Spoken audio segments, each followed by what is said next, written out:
sa lahat ng ibinigay sa akin ng Ama. Ito ang kalooban niya na isa man, sabi niya, walang mawala. Manalangin po tayo. Dakila namin Diyos, amang makapangyarihan sa lahat. Salamat po sapagkat muli, tinipon mo po kami sa lugar na ito upang sambahin ka namin, O Diyos, sa Espiritu at sa katotohanan. Bless mo ang iyong salita na aming pag-aaralan. Bless mo ang bawat anak mo na narito ngayon at abutin niyo po ang kanilang pangangailangan physically and spiritual, Panginoon. Lord, ikaw po ang siyang mangusap at ikaw po ang mahayag matanyag sa aming kalagitnaan. Patawarin mo rin po kami sa aming mga kasalanan na gagawa laban sa inyo, sa isip, sa salita at sa gawa. Ama, lahat ng ito ay aming dalangin sa pangalan ng iyong anak na aming Panginoong Kristo. Amen. Amen. Okay? So, ilagyan mo please. Okay. Now, ang ating pag-aaralan ngayon is about the doctrine of assurance of salvation. Dapat ang Kristiyano ay 100% siya'y nakatiyak na siya'y ligtas. Hindi 99.9. 100% dapat kung ikaw ay Kristiyano, alam mo na you are saved. At naniniwala ka doon sa once you are saved eternally. Amen? Oo. Kasi marami ngayon nangangaral na grupo na ang salvation nila is nawawala. So, hindi ganun ang kaligtasan na ating tinanggap. Pagka sinabing eternal, eternal yan. No? Ano bang pagkakaiba ng eternal sa everlasting? Yan. Yung eternal, yan ay quality. No? Yung everlasting, ayan ay quantity. Para ipaliwanag mo ito at i-illustrate mo na madaling maunawaan, pag uwi nyo sa bahay nyo, kung mayroon kayong chok, yung bakante doon sa bahay nyo, kung simento man yan, lagyan mo ng number 1. Okay? Tapos, lagyan mo ng, dagdagan mo ng 0. Ilan na yun? 10. Dagdagan mo ulit ng 0. 100. Dagdagan mo ulit ng 0. 1,000. Dagdagan mo ulit ng 0. 10,000. Lahat ng masulatan mo ng Diyos. Sa bahay nyo, lagyan mo ng 0. Amen? At tinapuno ng sulat yung bahay nyo. Alright, ganon. So dito, kung lalagyan mo ng number 1 yan, tapos dagdagan mo ng 0, punuin mo ng 0 ito. Ang building na ito. Yan na yung eternal or everlasting. Now, what is assurance of salvation? Okay? Kasi ito po yung pinaka-epektibo na trabaho ng diablo sa bawat Kristiyano, yung bigyan tayo ng doubt sa ating salvation. Okay? Yung pagdudahin ka sa iyong kaligtasan. Nasasabi niya, ang Kristiyano ay hindi nagkakasala. Pag nagkasala ka, sasabihin niya, hindi ka naligtas. Lahat naman tayo nagkakasala Amen ba? Subjected pa rin na magkasala. Now, what is the assurance of salvation? Okay? What it means by assurance of salvation? The intellectual and spiritual certainty that you belong to God and that you possess eternal salvation. Yung po ang ibig sabihin ng assurance.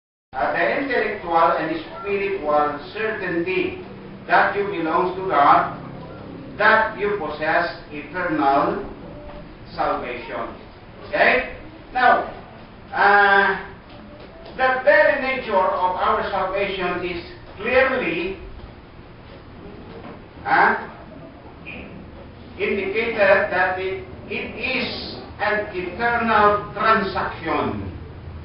Eternal transaction. Tignan nyo, pag-aralan natin ito. yung mga bagay na ito. No? Ang sabi po doon sa John chapter 6, verse 39, yan po yung teksto natin, si Christ mismo ang nagsasalita dito. Sabi niya, this is the Father's will, which hath sent me. Sabi niya, that of all which He hath given me, I should lose nothing. Okay? I should lose nothing. Isa man wala na mawawala. May isa. Kaya yun din yung pinaka-desire ng puso ng bawat isa sa atin at ng pastor. Isa man sa Kristiyano, hindi dapat mawala. Sa isang pastor, 100 ang tupa mo, nawawalang isa, iwanan mong 100, pupunta, hanapin mo yung isa.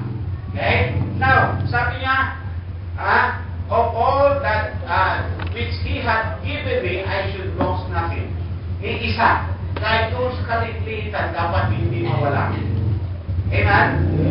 Parang pamilya rin yan. Mayroon bang nawala sa pamilya natin na hindi natin iniyakan? Sasabihin mo ba, tatawa ka? Bagay mo. Hindi.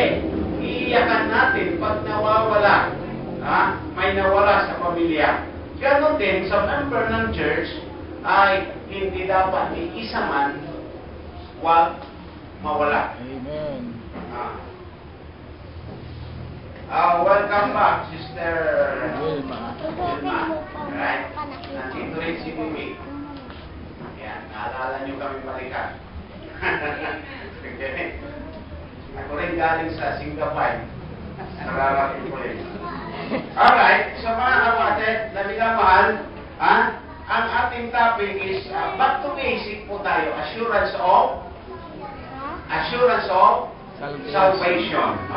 Yung katiyakan. Kasi salvation is the root and good works are the fruit. Amen.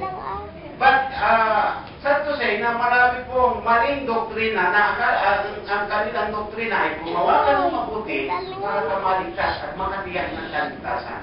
Hindi po ganon. Okay? Ang good works, yun po'y bunga lamang ng ating pagiging ligtas. Dahil iniligtas tayo ng Panginoon, kaya tayo'y gumagawa ng mabuti, hindi para maligtas. Tama ba? Resulta yan ng ating kaligtasan. So, salvation is the root and good works are the fruit. Okay? Nakakita ba kayo ng saging na putol, nagbubunga? Talagang may bunga na yun, pinutol lang. Hindi ba? Pero yung saging na putol, na wala pang bunga, pinutol mo yun, hindi yan magbubunga. Mamamatay yun. Sa praise God, mayroon tayong assurance of salvation. Ang ating assurance is eternal. Ang kahit kung ligtas na ngayon, kahit million o billion years ang makalilipas, hindi nawawala ang inyong kaligtasan. Amen? Alright, so, bakit nakatiyak tayo ng kaligtasan natin? Because dito makikita natin, we are united with Christ. Okay? Bakit nakatiyak tayo ng kaligtasan? Bakit tiyak natin 100% na tayo iligtas? Because we are united with Christ. According to Ephesians chapter 2 verse 13. Ephesians 2:13. Anong sabi niya? 2:13. But now in Christ Jesus, you who sometimes were far off are made nigh by the blood of Christ. Okay? 13. Verse 12 sabi niya, that at the time you were without Christ, being aliens from the commonwealth of Israel, and a stranger from the covenant of promise, having no hope, and without God in the world. But now in Christ Jesus, we who sometimes were far off are made nigh by the blood of Christ. Now, inilapit tayo. Dati, nung hindi pa tayo mananampalataya, sabi niya, you are without hope.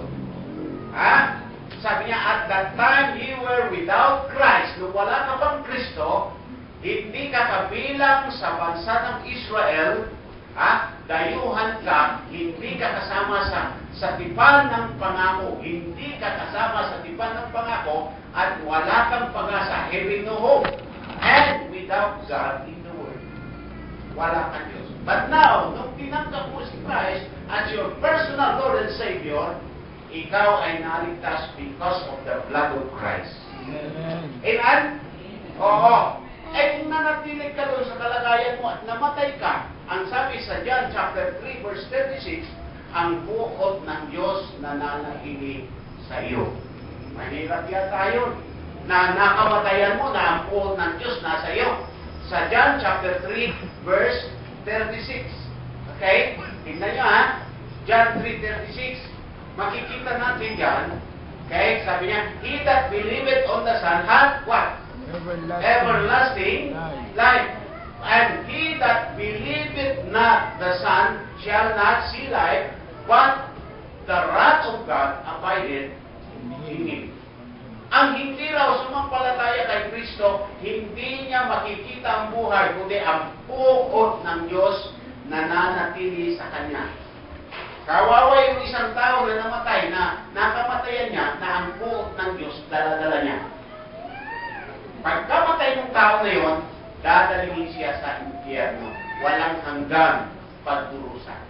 Pero sa atin, sabi niya, noong unang panahon, wala pa kayong Kristo, wala kayong Diyos sa sanlibutan. Hindi kayo kasama sa pangako at walang pag-asa. But now, 100%, mayroon tayong pag-asa, eternal life. Pag alis mo sa mundong ito, sa langit ka pupunta. Now, ang eternal life, hindi dito sa mundong ito, lahat tayo subjected pamuno tayo. Pero mayroon tayong tinatanaw na isang araw dadalhin tayo sa langit. Doon sa langit, wala nang hirap. Doon sa langit, hindi na mainit. Amen? Doon sa hirap, wala nang sakit. Wala nang rayuma, wala nang asma, wala nang ulcer, wala nang sipon, wala nang trangkaso. Wala nang cancer. Diabetes. Amen? Wala nang diabetes doon. Amen. Hindi na kailangan mag-diet doon. Ay. Alright, so, bakit kamote. mayroon tayong assurance of salvation? Because we are united with Christ. Isipin mo, kasama mo na si Kristo. And then number 2, we are completely justified in God's sight. We are completely justified in God's sight. Now, the word justification is a legal term. Justified. Just if I never sin. Okay? Now, ang justification, ito po yung trabaho ng Diyos. Na ang isang mananampalataya, isang makasalanan, aariin niyang kawawalan sala. So, ang justification is more than pardon. A pardon criminal, still a criminal, no? Mayroon niyang record. Mayroon siyang record doon sa record ng mga kriminal, sa pangalan ng file ng mga kriminal. But when you are justified, wala pong record. Okay? So, justification is the gracious act of God to declare the sinner righteous who believe in Christ. So, gracious act of God, no? Ang justification. Now, ang justification ay legal term yan. No? Yung po yung ginagamit sa korte, sa batas, na pag ang isang akusado idinimanda, tapos nag-hearing, and then later on, napatunayan na hindi siya nagkasala, i-justify siya. Anong ibig sabihin? Hindi siya makukulong, hindi siya mapaparusahan. Magiging free siya sa judgment. No? Hindi siya mapaparusahan. Now, justification is the gracious act of God to declare the sinner righteous who believe on Jesus Christ. Okay? So, we are completely justified in Romans chapter 5, verse 1. Look at this. Romans chapter 5 verse 1, sabi niya, therefore, being justified by faith, we have peace with God. God. Okay? Peace with God. Now, yan. Anong ibig sabihin niyang peace with God? Dati kasi kaaway tayo ng Diyos. Pero ngayon, kasundo na tayo ng Diyos. Mahirap yata nakaaway ang Diyos. Makaaway mo na lahat. Huwag lang ng Diyos. Right? So we have peace with God. No? Sa Romans 5 verse 1. Amen? So justify ka na. So, ang pinakamasayang tao dito sa lupa, yung alam niya na siya ay justified na ng Panginoon. Inaring ganap, pinawalang sala. Another verse sa the justification is Romans chapter 3 verse 24. Romans 3:24. Anong sabi? Okay? Magbukas tayo ng Bible. Sa mga walang Bible, tumingin kayo sa screen. Alright? Being justified freely by His grace through the redemption that is in Christ Jesus. Through the redemption. Pero kung walang redemption, wala rin justification. Amen? Kung walang redemption, walang justification. Kaya na-justify po tayo sapagkat yung ating kasalanan ipinataw na kay Jesucristo. Hindi na ikaw magbabayad ng kasalanan mo, si Kristo na ang nagbayad. Gaano mang kalaki yan, gaano mang kabigat yan, si Kristo na ang nagdala, hindi ikaw. Amen? So, mayroon po tayong assurance of salvation because of justification. Kung walang justification, hindi tayo maliligtas. Okay? Wala pong katiyakan. So, bakit nakatiyak tayo na tayo ay ligtas? Why we are sure that we are saved? Because we are united with Christ, number one. Kasi, gusto kong balikan ito na united with Christ. Noong tinanggap mo si Kristo, automatic ka, kalakit ka na ni Kristo. Eh kung mapupunta ka sa impyerno, at kasama mo si Kristo. Eh ba? Simple logic lang yan, no? Now, and we are completely justified in God's sight. Completely justified. The word justified is more than pardon. Okay? Ulitin ko yun. Sapagkat yung pardon criminal, halimbawa, isang tao na sentensya ng lifetime sentence na makukulong siya. Pero nagbigay ng pardon ng presidente natin. Kung Disyembre may pinapalayang bilanggo. Ang gagawin ng presidente, dideclare niya, ipapardon niyo yan, palabasin niyo yan. Pero yung pangalan nung na-pardon na yon, nandun sa record na yan ay isang kriminal. Recorded po doon yung kanyang crime na nagawa na nasintensyahan siya ng lifetime imprisonment. Pero pag na-pardon yan, palalabasin, walang problema, walang kuskus balungas, no? Palalabasin. Pero ang babala dyan, huwag gumawa uli ng kasalanan sapagkat pag nakagawa uli ng kasalanan, kalabuso uli yan. Tayo, ginastify tayo ng Panginoon, but still tayo nakakagawa pa rin ng kasalanan. Tama? Tama?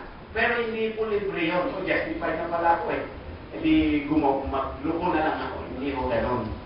Kasi kung anak ka ng Diyos, didisiplinahin ka ng Panginoon. Ang Diyos natin, hindi konsentidor. Okay? So, nagkaintindihan tayo.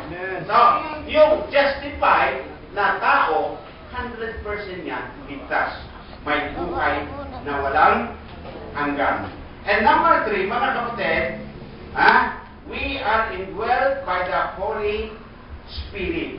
Since nung tinanggap mo si Christ as your personal Lord and Savior, automatically, you are indwelled by the Holy Spirit. Now, dapat maintindihan ng bawat Kristiyano ito, sapagkat iba yung indwelling sa filling with the Holy Spirit. Filling of the Holy Spirit. Yung indwelling is once and for all, nangyari yan nung tanggapin mo si Christ. 1 Corinthians chapter 6, verse 19. 1 Corinthians 6:19, sabi niya, anong sabi? What you know not, that your body is the temple of the Holy Ghost. Okay? Which is in you, which ye have of God. Ye are not your own. Okay? Hindi nyo ba alam, sabi niya, na kayo ay templo ng Espiritu Santo. Nakatira na sa inyo ang Espiritu Santo na nasa inyo, sabi niya, at kayo'y hindi sa inyong sarili. Ha? Kayo'y hindi sa inyong sarili. Bakit? You are bought with a price. Therefore, glorify God in your body and in your spirit, which are God. Now, balik sa 19, Brad. Ang sabi po dito, sabi niya, your body is the temple of the Holy Ghost. Ano ba yung Holy Ghost? Yun yung third person of the Holy Trinity. Yung Holy Ghost, nakatira na sa iyo. Yung third person of the Holy Trinity. Now, the Holy Spirit is a person. Mayroon niyang feeling. Okay? Mayroon niyang feeling. No? Mayroon niyang kakayahan mag-decide. No? At yun ang nagko-comfort sa atin. Yung third person of the Holy Trinity, nakatira na sa atin. Now, ang sabi ng mga naniniwala sa losing salvation, ang isa raw Kristiyano pag nagkasala, sa impyerno pupunta. Tapos, pag sinabi mo, ang Kristiyano, yung anak ng Diyos, pag nagkasala, pinapalo ng Diyos, sabi nila, malupit yung Diyos nyo, napapalo. Pero, naniniwala naman sila doon sa pagka ang Kristiyano, nagkasala, sa impyerno pupunta. Mas malupit yun. Di mo ba? Mas gusto ko yung ang tatay ko namamalo. Sapagkat ang tatay ko, mahal niya ako, kaya ako dinidisiplina. Pero yung nawawala ang kaligtasan mo, pupunta ka sa impyerno, pag nakakasala ka, hindi ka pinapalo. Pero pag namatay ka, sa impyerno ka, mas malupit yun. Ang pupunta sa impyerno, yung hindi anak ng Diyos. Now, sabi nila, anak ng Diyos yun, kaya pupunta sa impyerno. Eh, di maraming anak ng Diyos sa impyerno. At kasama ang Holy Spirit. Di ba? Kasi ang Holy Spirit nakatira sa atin. Eh kung pupunta ka pa sa impyerno, di kasama mo ang Holy Spirit. Di ba? Pagkausap niyo yung mga losing salvation, sabihin niyo yan sa kanila. Okay? Now, mga kapatid, na minamahal, bakit nakatiyak tayo 100% we are saved? Once and for all? Because we are united with Christ. Amen? And number 2, we are completely justified in God's sight. Number 3, we are indwelt by the Holy Spirit, the third person of the Holy Trinity. And number 4, mga kapatid, we are sealed by the same Holy Spirit. Okay? Halos pareho lang po yung mga kapatid na minamahal.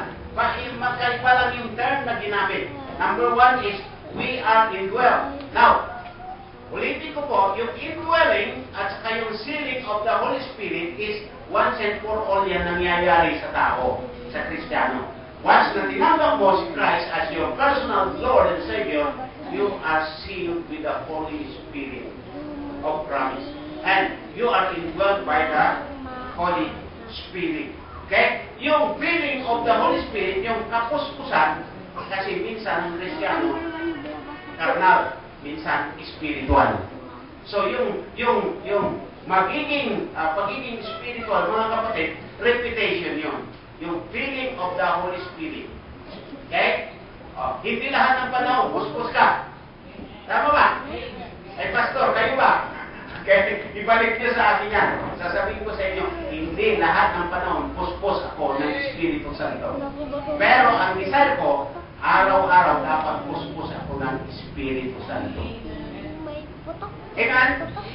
Now, ang Holy Spirit kasi yun ang nagsasalita sa atin. No? Yan ang nagtuturo sa atin. Yan ang nagko-comfort sa atin. Pagka may problem tayo, ang Holy Spirit. Yan ang nagpo-comfort sa atin para tayo ay magtagumpay. Makamove on tayo doon sa mga failure natin. Okay? Now, number 4 na tayo. We are sealed with the Holy Spirit or the same Holy Spirit. Ephesians 1:13. Look at this. Ephesians 1:13. Sibilis, kapatid. Sabi niya, 1:13. Sabi niya, mula nung kayo nakarinig ng salita ng katotohanan, after you heard the word of truth, the gospel of your salvation, after you believe, ye were sealed with the Holy Spirit of promise. Okay? Verse 1 niya. Verse 13. Okay? Nag-ahang. Okay? So, maliwanag mga kapatid, sa Ephesians 1:13, sabi niya, after you heard the word of truth, the gospel of your salvation, after you believe, sabi niya, in whom you also trusted, after that you heard the word of truth, the gospel of your salvation, in whom also after ye believe, ye were sealed with the Holy Spirit of promise. Okay? Kayo'y tinatakan ng Espiritu ng pangako. Mga kapatid, tinatakan tayo. Yun yung tatak na hindi nakikita ng iba. Ang Diyos lang nakakakita. Amen? Si Ma'am Piol, ang ginagawa niya sa mga kutsara natin, may tatak yung pinturada, no? Kahit ihalo mo yung kutsara natin sa iba, alam niya yung atin. Amen? Pero para yung kutsara yan. Pero malalaman mo yung atin dahil may tatak. Alam ng Diyos yung kanya kasi may tatak. Ang tanong, may tatak ka ba ng Holy Spirit? Kailan? Kailan mo tinanggap ang tatak? After you believe, ye were sealed with the Holy Spirit of promise. Now, hindi na yan mabubura. Ang sabi sa Esther chapter 8 verse 8, Esther chapter 8 verse 8, ang tinatakan ng singsing ng hari, walang taong makatitiwalik. Okay? Amen? Ang tinatakan ng singsing ng hari, walang taong makatitiwalik. May kasabihan tayo, kung anong sinabi ng hari, hindi mababalik. Amen? How much more yung tinatakan ng singsing ng hari, ang sabi niya, walang taong makatitiwalik. Sabi niya, how much more yung tinatakan ng Holy Spirit, walang taong makamura. Sipin mo, kung ligtas ka na, tinatakan ka ng Holy Spirit, mula nung tanggapin mo si Kristo, tapos mawawala ka pa, di pupunta ka sa impyerno, may tatak, Holy Spirit. See? Amen? Kaya huwag yung paniwalaan nyo. Samantalang, sila pa yung malakas na magsabi, the doctrine of eternal security of the believer is the doctrine of the devil. Sipin nyo, isang preacher yan well-known preacher, no? Sa television, sabi niya, the doctrine of eternal security of the believer is the doctrine of the devil. O sino ngayon ng doctrine of the devil? Kung nagbase ka sa salita ng Diyos, ang sabi ng Diyos, isa man sa ibinigay sa akin, walang mawawala. Amen? Ay, ba't si Judas, pastor, na walang kaligtasan? Sapagkat si Judas, hindi totoong sumampalataya. Siya ay son of perdition. Hindi siya naging son of God. Amen? Gagamitin sa inyo yun ng mga losing salvation. Tignan po si Judas. Apostol pa yan. Oo, pero hindi siya na-convert. Hindi totoong nanampalataya kay Kristo. Kaya ibinenta nga niya si Kristo At anong bansa sa kanya? Si Kristo mismo. Alam niya yung kanya. Sabi niya, son of perdition. Anak ng kapahamakan. Hindi naligtas si Judas ang napahamak. Siya talagang hindi naligtas. Hindi nagkaroon ng buhay na walang hanggan tapos nawala. Talagang wala siyang buhay na walang hanggan. Hindi niya na-possess yun. Now, maraming so-called Christian ngayon.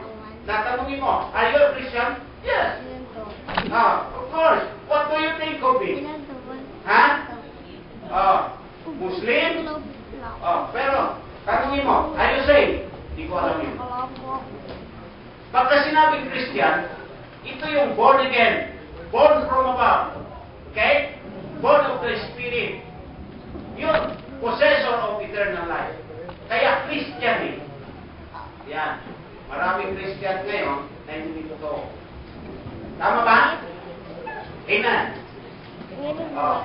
Yung nakikipareho sa atin, pareho lang tayo. Hindi. Alin ang gusto makipareho? Yung fake o yung tunay? Wala. Di ba? Oo. Ay, di ba? Oo. Kaya maging maingat kayo sa mga mahigit sa ginto. Pagpunta nyo sa Caloocan, marami nagtitinda ng ginto roon. Ibababad pa sa kalamansi. Okay? Tanso lang yun. Tubog lang. Hello, amen? Hindi tunay na ginto. Dalhin mo yun sa magiginto. Alam niyo yun. Alright? So mga kapatid na minamahal, why we are sure that we are saved eternally? Because we are united with Christ. We are completely justified in God's sight. We are indwelt by the Holy Spirit. And number 4, we are sealed by the Holy Spirit. And last, we are made citizen in heaven. Ikaw ay heavenly citizen na. Tuwang-tuwa tayo pagka mayroon tayong kamag-anak na American citizen. Ayan. May mga multiple na citizenship nila. Sinanalita. Okay? Heavenly citizen na yan. Senior citizen. Filipino citizen. Okay. Now, ikaw ba, Mimi? Lundo, anong tawag sa'yo? Hindi ba, no? Yan. Heavenly citizen ka naman. Yes. Amen. Tayong lahat dito, kung ligtas kayo, heavenly citizen na tayong lahat. At the same time, we are Filipino citizen. Okay? Dalawa pa lang. Ako, mamalapit na maging senior. 4 years na lang. Nagmamagaling ako maging senior. Pero alam niyo, nung hindi pa ako Kristiyano, binago ko yung dati ko. Ngayon, dinali ko. Kaya lahat ng mali pa simula, mali yung gawa mo, aalihin. Nahirapan kaming mag-ayos ng papel ko. Hindi pa kami Kristiyano. Kaya Kristiyano ka na ngayon, ayusin yung papel mo ng tama. Walang kaya. Amen? Kasi may consequences. Now, ito, tuloy tayo. Okay? We are made citizen of heaven. Sa chapter 3 ng Philippians, verse 20. Kadis. Philippians 3:20. Yan. Mga bagay yung computer natin. Masyadong loaded natin.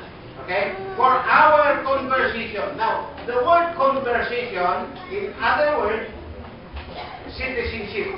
Okay? For our conversation is in heaven. Whence also we look for the Savior, the Lord, Jesus Christ. Okay?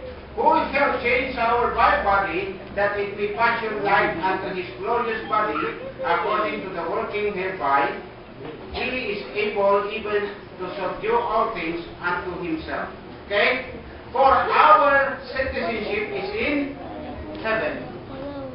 Since nung tinanggap mo si Christ as your personal Lord and Savior, automatically, instantly, ang citizenship mo ay sa langit na. Ngayon, kung nagmamadali ka, mauna ka na to. Okay. Then, bakit, Pastor, hindi tayo babalik in transfer doon? May purpose ang Lord. para maglingkod tayo sa Kanya, para mag-akay tayo ng maraming tao at dumami ang magiging heavenly citizen. Hello? Ngayon, yung biyahe natin papunta doon, minsan hindi sabay-sabay. Ha? Hindi sabay-sabay. Hindi natin alam sino mauna. Pero mayroong biyaheng sabay-sabay doon. Mayroong biyaheng sabay-sabay doon. Pagbalik ni Kristo, lahat ng kanyang anak, dadalhin sa langit. Yun ang sabay-sabay na biyahe natin. Amen? So, we are heavenly citizens. Okay? Now, ano pang pagka heavenly citizen ka, pagkamatay mo, iuwi ka na doon. Yung mga Pilipino namamatay sa ibang bansa, inuuwi dito sa Pilipinas. Tama? Oo. Kasi, taga rito sila. Ganon din mga kapatid na minamahal.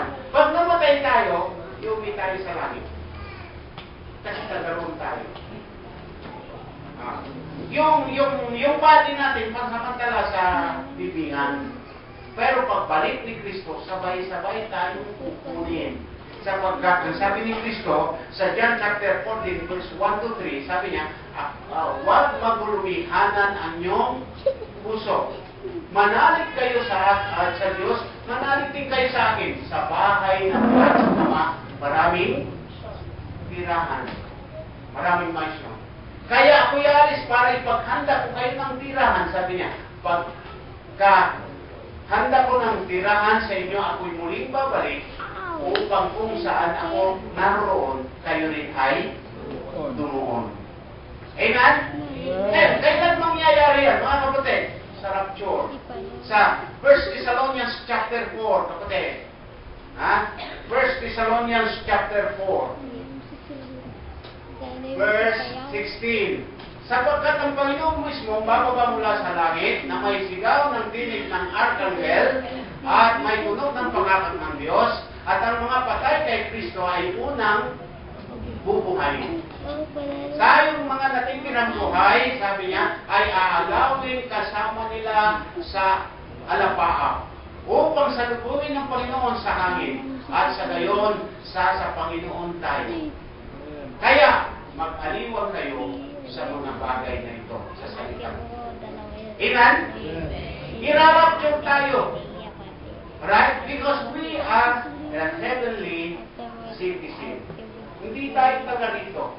Automatic, pagka ang Kristiyano namatay, body niya, pansamantala sa libingan, ang kanyang kaluluwa, dadaling kagad sa langit. Ngayon, sa rapture, pati yung katawan mo, bubuhayin na, papalitan ng glorified body, then, doon na tayo titira kasama ng Panginoon. Alam niyo, sa aking experience, sa aking pag-aaral bilang pastor, may mga maniwala na ang irarapture lang daw yung half Christian, yung faithful. Pagdating daw ng rapture, ang irarapture lang daw ay yung faithful Christian. Yung mainit ba sa pananampalataya, hindi lahat ng panahon mainit ka, tama? Kung nakataong rapture, malamig ka pala, hindi naiwan ka. Pero walang sinabing gano'n sa Bible. Amen? Ngayon, kung gano'n sana ang tunay na doktrina, para lagi tayong mainit. Pero hindi naman. No? Kung sasabihin natin, ang ligtas lang, yung laging umaten, paano pag hindi ka nakaten? Nag-rapture. Di ba? Hello? Paano si Dimas? Yung di masyadong umaten. Di ba? Di naiwan. Pero hindi ganun. Sapagkat, ang sabi ng Bible, maliwanag, umpisan mo kapatid sa verse 16, sabi niya, ito yung batayan, sabi niya, for the Lord Himself shall descend from heaven with a shout, with the voice of the archangel, with the trump of God, and the dead in Christ shall rise first. the dead in Christ. Lahat ng patay kay Kristo. Yung lahat ng namatay kay Kristo, hindi lahat yun spiritual Kaya may maagang namatay doon dahil karnal Tama po ba? Amen. Hindi lahat ng namatay kay Kristo. Spiritual yun. Iba sa kanila, kaya namatay maaga dahil karnal. Hello? Maaaring Kristiyano na yan, uminom, tapos nag-drive ng tricycle, ang motor, na-aksidente, patay. Kristiyano na yun. Amen. May Kristiyano ba, pastor, uminom? Oo. Amen. Tama ba? Amen. Mayroon ba? Oo. Kristiyano yan. Ngayon, backslider yun. Backslider Christian is still a Christian. Amen? Pero, huwag ka na mag-backslide. Hindi kita ina-encourage mag-backslide. Makatapat ka sa Panginoon. Sapagkat, ang promise ng Panginoon para i-bless tayo, ayon sa iyong katapatan. Ang Israel, alam niyo ang pangako sa Israel, lahat ng tanaw nila doon sa tabi nila, magiging sapot nila. Bakit? Halos 1/4 pa lang ang kanilang lupain doon sa ipinangako ng Diyos. Dahil masuwayin sila. Pero yung pa rin, yung pangako ng Diyos, ang Diyos laging tapat. Yung pangako niya, tutuparin niya. Kaya lang, nadidelay yung pangako ng Diyos because of unfaithfulness. Ang liit ng Israel, pinoprotektahan sila ng Panginoon. Yun ang pinaka-maliit na bansa, pero powerful. Maliit na bansa, powerful. Pinagkaisa niya ng 5 bansa sa kanyang paligid. Yung 6-day war. Okay? Pero nagtataka yung mga kalaban nila, silang nagtagumpay. Bakit? Tinanong yung general nila, anong sikreto nyo? Sapagkat sabi nila, kakampi namin ng Diyos.